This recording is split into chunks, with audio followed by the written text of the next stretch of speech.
오늘 시승차는 아반떼 하이브리드입니다. 하이브리드는 엔진과 모터를 함께 동력으로 사용하는데요. 모터는 출력 32kW, 43.5마력이죠. 그리고 토크 17.3kg 포스메타를 내서 합산 출력 141마력을 5700rpm에서 냅니다. 엔진, 클러치, 모터 변속기가 직렬로 연결되어서 엔진과 모터의 출력을 100% 활용하는 구조이고요. 모터의 출력만으로도 차를 움직일 수 있는 풀 하이브리드 방식입니다. 변속기는 6단 DCT를 사용하고 있고요. 시승차는 인스크립션 풀 옵션 모델입니다. 이 차의 가장 관심사는 연비죠. 제원상 연비가 리터당 21.1km나 되니까요. 시승차는 17인치 휠을 하고 있어서 제원상 연비가 19.5km가 나와야 합니다. 와인딩을 하기 전까지 평균 속도 20에서 30으로 80km 정도 이동했는데요. 리터당 22.7km의 연비를 보였습니다. 제원상 수치를 의심할 필요는 없어 보이네요. 구조적으로 가솔린 모델과의 차이는 하이브리드 시스템을 통한 출력 증가, 그리고 뒤에 토션빔이 아니라 멀티링크 서스펜션을 사용한 거죠. 그러면서 가격이 조금 더 높으니 가격 차이의 가치가 있느냐가 고민이실 거고요. 합산 출력 141마력은 가솔린 모델의 123마력보다 힘이 좋은 걸 분명히 느낄 수는 있네요. 물론 넉넉한 건 아니죠. 좀 더 힘이 여유로워졌다, 부족했던 것이 채워졌다 정도의 느낌입니다. 특히 낮은 회전수에서 모터가 도와주는 게 체감 차이가 크네요. 전체적으로 보면 힘도 세지고 연비도 좋아진 느낌이 듭니다. 뒤에 멀티링크를 쓴 차이를 느낄 수 있을까? 의문이신 분들께 네, 느낄 수 있네요 라고 말씀드리고 싶습니다. 서스펜션의 단단함은 세팅하기 나름이니까 멀티링크라도 토션빔보다 얼마든지 딱딱하게 만들 수 있죠. 단순히 단단한 부드러움의 차이가 아니라 서스펜션이 받아줄 수 있는 세밀함, 해상력의 차이라 보시면 좋겠습니다. 아반떼 하이브리드의 멀티링크는 강성 면에서는 가솔린 모델의 토션빔과 크게 차이나지 않을 듯 합니다. 그런데 더 부드럽게 느껴지는 건 토션빔은 진동 하나를 처리할 때 한번 크게 처리하고 만다면 멀티링크는 노면을 따라가면서 잔 진동까지 한 번 더 처리해 준다고 할까요? 노면 진동이 조금 있는 길, 방지턱이나 노면의 단차 같은 곳을 지날 때면 가솔린 모델의 토션빔과 차이를 체감하실 수 있습니다. 아무리 아반떼 CN7 가솔린 모델의 토션빔이 잘 다듬어졌다 해도 멀티링크를 이길 수는 없구나 하는 느낌입니다. 고속주행에서 안정감은 덤인 셈이죠. 멀티링크로 바뀌니 완전히 다른 차가 된 것 같다 라는 게 현 PD의 느낌이고요. 그렇다고 모든 점에서 아반떼 하이브리드가 가솔린보다 더 낫다는 건 아닙니다. 국도나 고속도로에서 주행소음은 그냥 동급이라고 보시면 되겠어요. 하이브리드가 주행소음에 더 유리한 건 낮은 속도에서 엔진음이 들리지 않을 때죠. 아반떼 하이브리드도 그런 주행 환경에서는 더 안락한 건 당연합니다. 다만 속도가 올라 타이어 소리가 들리는 시점에서는 크게 다르지 않네요. 엔진 소음을 걸러주는 한계가 아반떼 하이브리드에서도 분명합니다.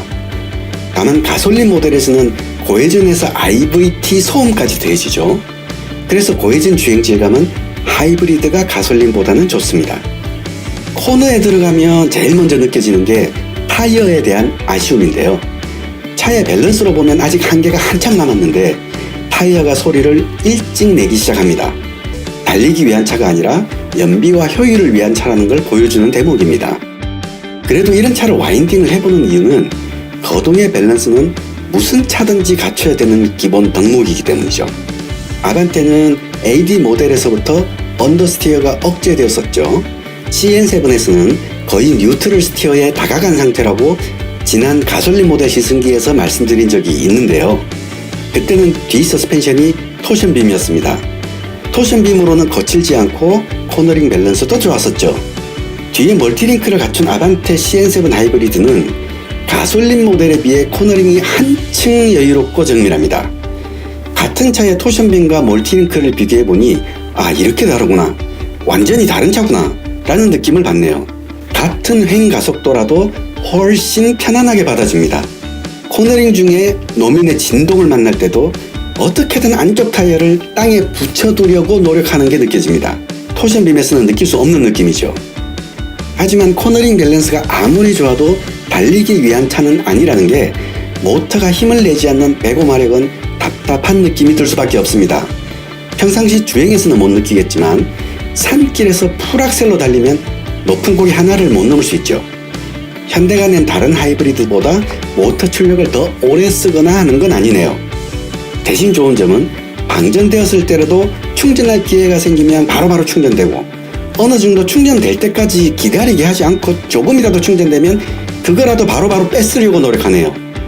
덕분에 출력이 돌아올 때까지 답답한 시간이 줄어듭니다.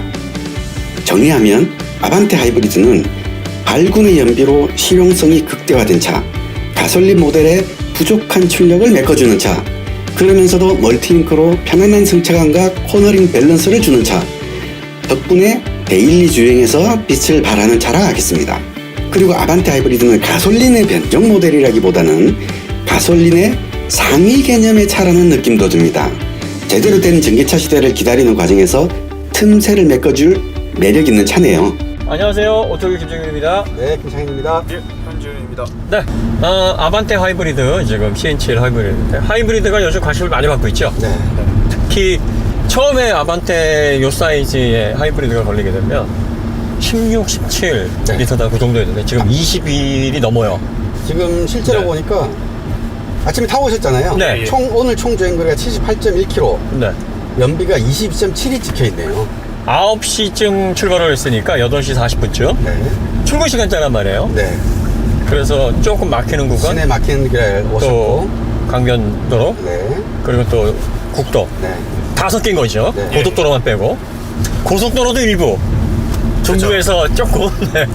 그러니까 거의 모든 도로를 다 2시간 네. 40분 동안 운전을 해서 78km를 갔으면 한 얼마죠? 한 평균 30km 정도 되나요? 일상적인 네. 코스예요. 보통 요 정도 사이즈면은 한 12? 네. 11, 12? 그 정도 나온다고 봐야 되겠죠? 네, 가솔린이니까 네네네. 디젤 같으면. 네. 그런데 거의 10이 더 나옵니다. 지금 2배까지는 아닌데 2배 가까이 나와요. 네. 자, 이러니까 전기차는 아예 뭐 기름 안 쓰니까 더 좋지 않냐 하는데 이제 충전의 압박이 있지 않습니까? 네. 그리고 전기차 같은 경우에는 왜 레인지를 많이 보시냐면 이게 한여름 뜨거워지거나 또 추워지면은 에어컨 써야지, 히터 네, 써야지. 네. 네.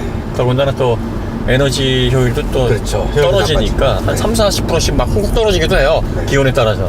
그러면 500 레인지가 500이라 그래도 한겨울에 조건이 안 좋으면 300 정도밖에 안 될 수도 있고 그래요. 그러면 이제 그게 300이면은 막 200 이하로 떨어져 버리고 막 이래 버리니까 문제가 생기는 거죠. 시내에서 뭐 하루에 한 3, 40km 정도 이상 이동을 한다. 그런 문제가 없겠지만 출퇴근으로만 쓸 거다. 네. 그런데 이제 국도도 타고 지방도 좀 다니고 또 자주 이렇게 왔다 갔다 해야 되고 원거리 이동하고 뭐 이런 분들에게는 좀 불편할 수 있죠. 그래서 그런 분들이 대안으로 하이브리드를 많이 찾습니다. 네. 특히 이제 플러그인 하이브리드 같은 경우에는 전기차로 시내에서 사용을 할 수 있으면서 아이스 자동차의 장점까지도 가져가니까 좋다. 네. 그래서 뭐 충전만 좀 부지런히 하게 되면은 뭐 한 달에 기름 한 번 넣었다, 2달에 한 번 넣었다 이런 얘기가 나오는 것도 그 얘기거든요. 근데 사실 플러그인 하이브리드는 좀 비싸고 차동도 몇 종 안 되고 그러다 보니까 이제 일반 이런 하이브리드를 많이 선택을 하고 있고요.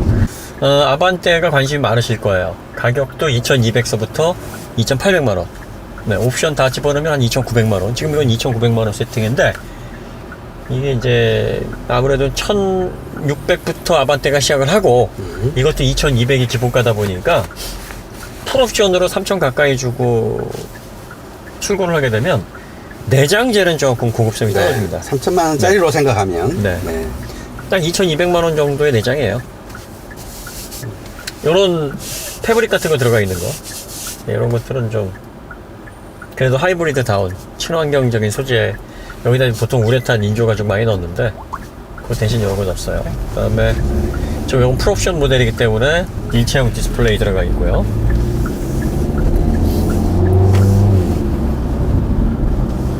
그리고 특이한 게 뭐냐면 이쪽하고 이쪽은 컬러가 달라요. 네. 그 뒤에도 저쪽은 그러니까, 트림이 네. 허연데 여기는 또 운전석이 까맣습니다. 분리된 네. 그 앞에 네, 트림이 네. 다른데 네. 뒷좌석도 왼쪽 오른쪽 도어 트림이 다릅니다. 그래요? 그러니까 이제 이것도 나름 좌우 대칭을 맞춘 거 아니에요? 디자이너는 깔맞춤 하려고 그랬나 보죠, 뭐. 왼쪽, 오른쪽. 네. 네, 좌우 깔맞춤. 그 시트도 나눠놓지. 시트까지 다 블랙 앤 화이트로. 시트 나눠놨어요. 여기는 전동, 거기는 수동. 그러니까 이게 말이 되나 이게. 2,900만 원짜리 수동이야 이게. 아니 운전 안 하면은 뭐 조수석에 있으면 사람도 아니야? 이게 수동이에요 수동. 예.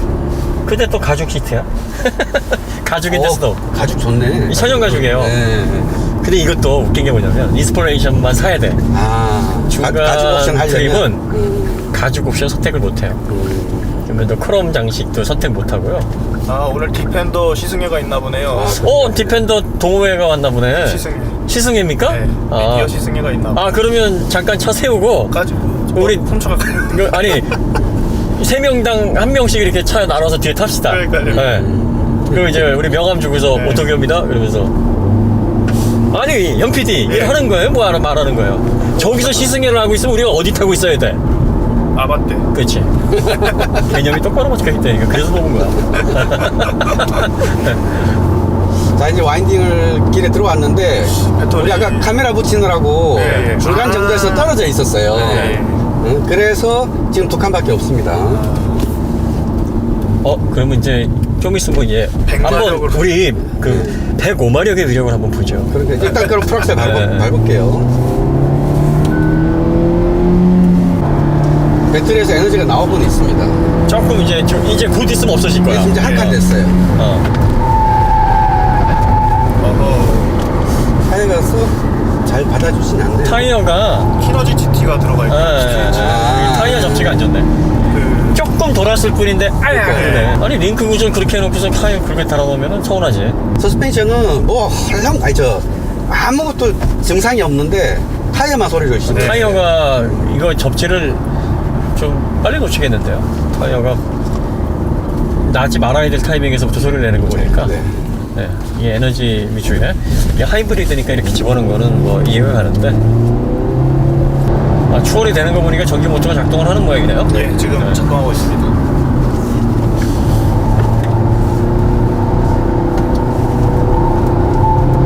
타이어만 바꾸면 별로 죽겠네요. 밸런스는 네. 괜찮은 것 같아요. 뭐 잘 돌아가고 좋아요. 그러니까 우리 링크 후륜에서 스포츠 주행도 웬만큼 받아줄 것 같았었는데 지금 잘 받아주고 있어요. 그리고 토션빔의 아반떼에 비해서 훨씬 더 접지가 유연하면서 편하네요. 세련돼 있어요. 네. 롤은 조금 더 발생을 하는데 네. 근데 그게 네. 나쁘지 않은데요. 네, 뭐 거슬리는 수준으로 차이가 나서 롤이 크게 뭐 영향을 주거나 그러진 않습니다. 자, 이제 끝났습니다. 네. 자, 누르세요. 쏘세요. 이게 다예요? 끝났습니다. 아까 풀이에요? 풀이에요. 풀이에요? 이게? 이게? 네. 105마력. 105마력. 역시 105마력은 이런 모습이 105마력입니다. 충전하면서 어우, 약간 내리막이니까 네. 속도가 확 붙네. 언덕이 살짝 줄어드니까. 네. 자, 가속! 불! 불! 밟아요! 이게 다 밟을 거예요? 이게 프락셀입니다. 진짜 이거는 전기 모터 끊어지면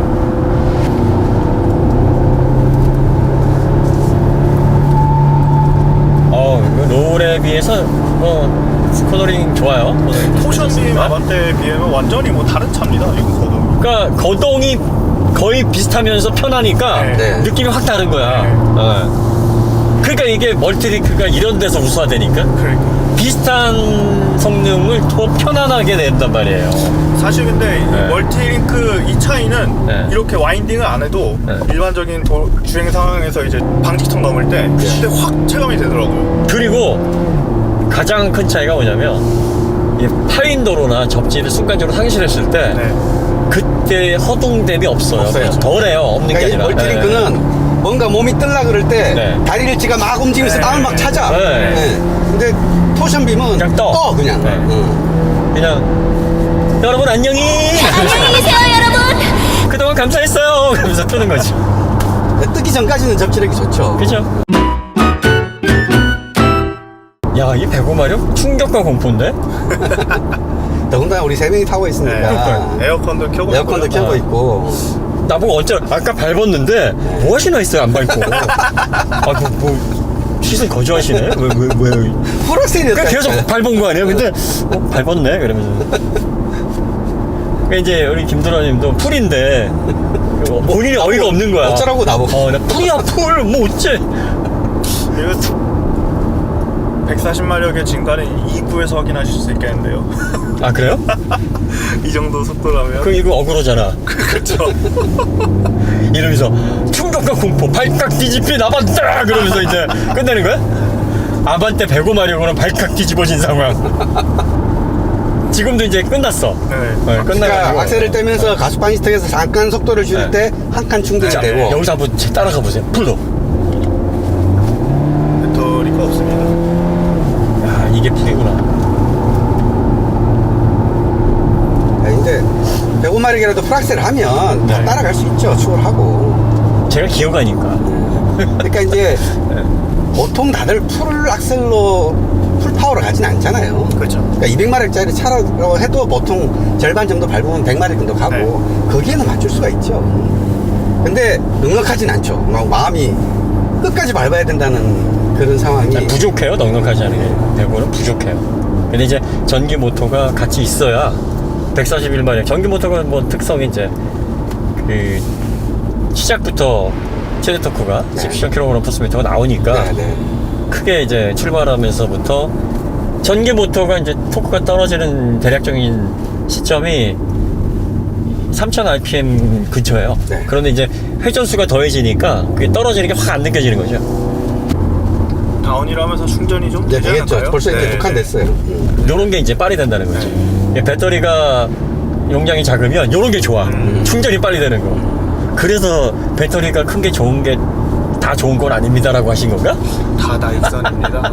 아니 근데 충전되는 양 자체는 크면 클수록 똑같죠. 그렇죠. 네. 그 속도는 뭐 속도는 더 빠른 것처럼 보이질 뿐이지 표시가. 이게 배터리로 가는 거기 때문에 배터리는 크면 클수록 좋아요. 안 그래요? 뭐 스마트폰이나 노트북 왜 배터리 넣으려고 그렇게 애를 쓰겠어? 벌써 3칸 됐습니다. 일단은 뭐 아반떼 하이브리드는 이렇게 타는 차는 아닙니다. 그래서 네, 저희가 좀 그렇죠. 그 출력 관련해 가지고 이제 말씀을 드리는 게 묻자고 하는 얘기고요. 아반떼 하이브리드는 시내에서 편안하게 이동하는 A2B용 이동 수단입니다. 네. 전형적인 편안한 이동 수단, 조용한 이동 수단이기 때문에 이렇게 와인딩하면서 즐기기에는 좀 지금 몇 가지 여건이 안 맞냐면 와인딩을 하게 되면은 전기 모터가 너무 빨리 이제 어시스트를 못하게 되니까 배터리가 이 긴 와인딩 코스 어필 올라갈 때 그 출력 그 고회전에서 어시스트가 뭐 길어야 사실 하이브리드가 연속적으로 할 수 있는 게 뭐 한 1분 30초 2분 정도인데 네, 네. 그게 넘어가 버리면 당연히 어시스트를 못하죠. 그러니까 강원도 산길 있잖아요. 네. 산길을 하나 언덕까지 풀로 쓰기는 힘들다. 그렇죠. 네, 그냥 아껴가면서 쓰면 조금 여유 있게 갈 수는 있다. 그 그런데 정도 이제 생각하시면 될 것 같아요. 그게 일반 도로에서 가속 페달을 밟았다 뺐다 밟았다 뺐다 이 환경에서 문제가 없어요. 전혀 문제 없죠, 그때는. 밟을 때는 쓰고 뗄 때는 회전이 되도 되고 그렇죠. 밟을 때는 요거니까 그렇게 해서 이제 넣었다 뺐다 하는 문제가 없는데 이제 이 산길 올라갈 때는 계속 밟고 올라가야 되잖아요. 그러면 이제 에너지를 써야 되기 때문에 회생제동을 못한단 말이죠. 이렇게 되면 이제 요게 전기 모터가 딱 빠지고 이제 105로 올라가야 되니까 그땐 정말 힘들어지는데 그러니까 하이브리드 가지고 이제 와인딩이나 산길 다니는 그런 분들은 적합하지가 않죠. 네. 이런 차들은 지방에서 뭐 강원도에서 뭐 어필 많이 이렇게 좀 달려야 되는 고어 RPM을 써야 되는 환경에서는 맞지가 않고 이렇게 잘 정비된 도심이나 네. 그래 또 고속도로 뭐 근거리 뭐 이렇게 중장거리 편안한 어떤 형태의 주행 패턴이라 그러면 아주 좋아요. 네, 이게 141마력으로 전기 모터까지 돌면 충분한 출력은 아니지만 맛있다. 아우 뭐 이렇게 출력이 안 나가 차가 안 배터리 나가네. 다쳤네? 네. 네. 지금 한 칸 못해요. 네, 네. 거의 다쳤어요.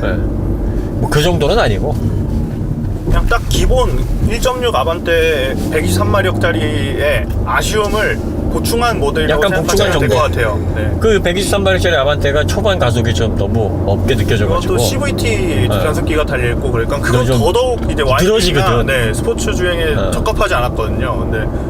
근데 그게 일상 주행까지도 영향을 아주 주지. 힘들다 이런 느낌을 줬는데 굉장히 느긋하신 분들은 불편하지 않은데 좀 성격 급하신 네. 분들은 힘들지.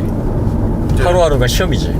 140마력 하이브리드로 와서는 그 부족함은 그래도 채워졌다. 그쵸. 이렇게 말씀드릴 수 있을 것 같아요. 그게 의미가 있는 거예요. 시내에서 답답할 일은 거의 네, 없을 네. 거다.